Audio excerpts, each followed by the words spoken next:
Hey guys, it's Justin Goodbread. I'm sitting here a few more minutes before I go to a client, and I want to shoot a quick video on cost of capital. Cost of capital.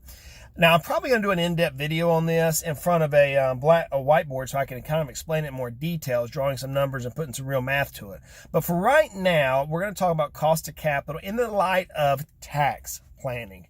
So we're in the middle of tax season. In fact, by the time you watch this video, tax season may be done.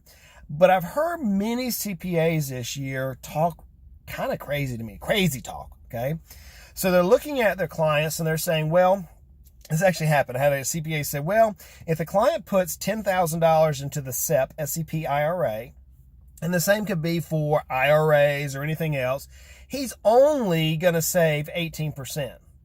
So we'd rather him not put the money into the CEPA IRA or the IRA, and I'd rather him hold the cash for some other type of investment opportunity.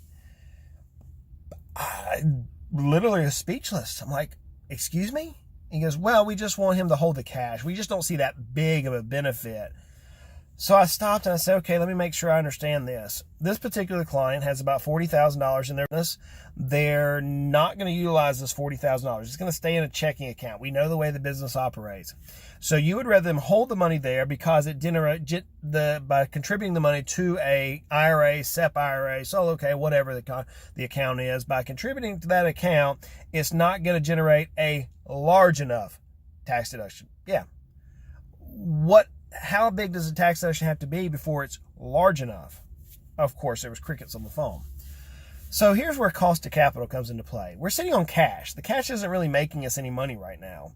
It's in the checking account for the business making like 1% maybe. Don't know the exact number, but it's not making a lot as cash, okay? Whereas we could put the money, let's say $10,000, into a CEPA IRA and instantly generate an 18% return. It's going to reduce the tax bill by 18%, $1,800. We're going to instantly get an 18% return. He said, yeah, but I just don't see it's big enough. So I talked to the client. I said, hey, Mr. Client, if you could give us $10,000 and we could instantly generate an 18% return on your $10,000, would that be a good move? He goes, absolutely. What am I going to make from that point forward? I said, well, however you invest, but if we could generate 18%, is that better than sitting in cash? Absolutely. So my challenge to you is, as you approach taxes, especially when it's in April, especially at year end, and you're running numbers, remember cost of capital. By sitting in cash, this individual would have cost himself, in this case, in this scenario, $1,800, 18% of $10,000, $1,800, just by sitting in cash.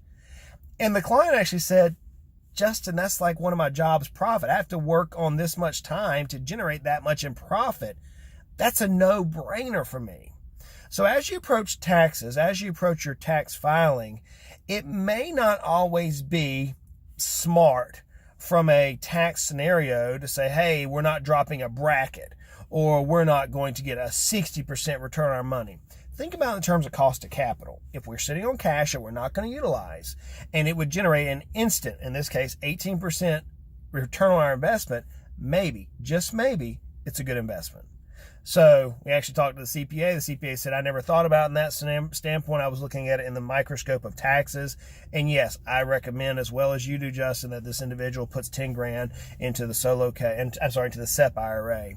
So think cost of capital sometimes, not just tunnel vision on taxes when it comes to financial planning. I hope this helps you. I hope it adds value to your life. Hey, check out financiallysimple.com. We have so much stuff. We've been updating the site. I think we're getting close to our 1,000th article on the site. We're getting real close right now. So we're excited about that.